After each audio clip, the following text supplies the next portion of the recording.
এই যে কাকাকে দেখতে পাচ্ছেন আমাদের এলাকারই একজন কাকা, আর এখানে এই কাকার এই যে ডিব্বাগুলো দেখেন, এরকম এক ব্যাগ রঙের ডিব্বা নিয়ে সে সারাদিন ঘুরে ঘুরে এরকম অপরিষ্কার দেয়ালগুলোকে সুন্দর করে প্রকৃতির দৃশ্য আর্ট করে ফুটিয়ে তোলে। কাকা এই দেয়ালটা এখন কি করবেন? একটা সিনারি বানাবো, দৃশ্য। এই সব রং নিয়ে সকালে বের হন? হ্যাঁ হ্যাঁ। আচ্ছা ঠিক আছে, সুন্দর একটা আর্ট করেন, আমাদের দর্শকদের আজকে সরাসরি দেখাবো আপনার আর্টিস্ট বিষয়।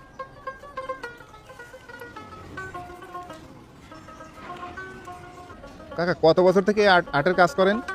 ছোটবেলা থেকে।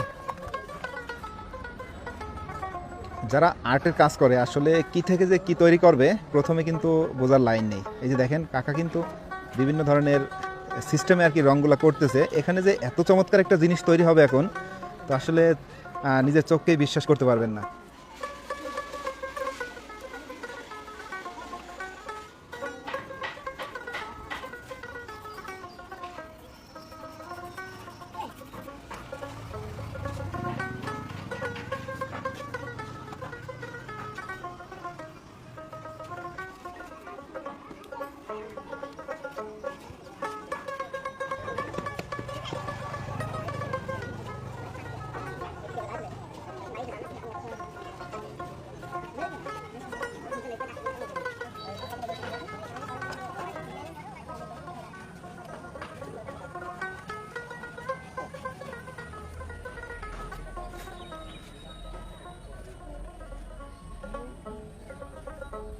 এটা কি আঁকতেছেন কাকা এখন? পাখি।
এটা কি ফুল গাছ আছে?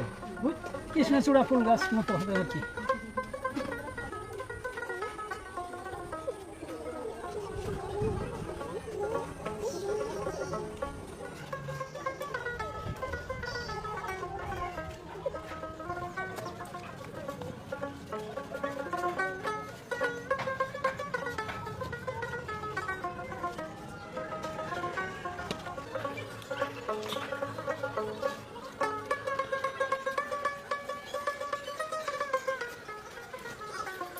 কাকা কমপ্লিট হয়ে গেছে? হয়েছে। আসলে আপনার এই আর্ট দেখার জন্য এই জায়গায় দেখেন কত লোক মানে পিছনে দাঁড়িয়ে আছে, আপনি কি খেয়াল করিলেন একবারও? না।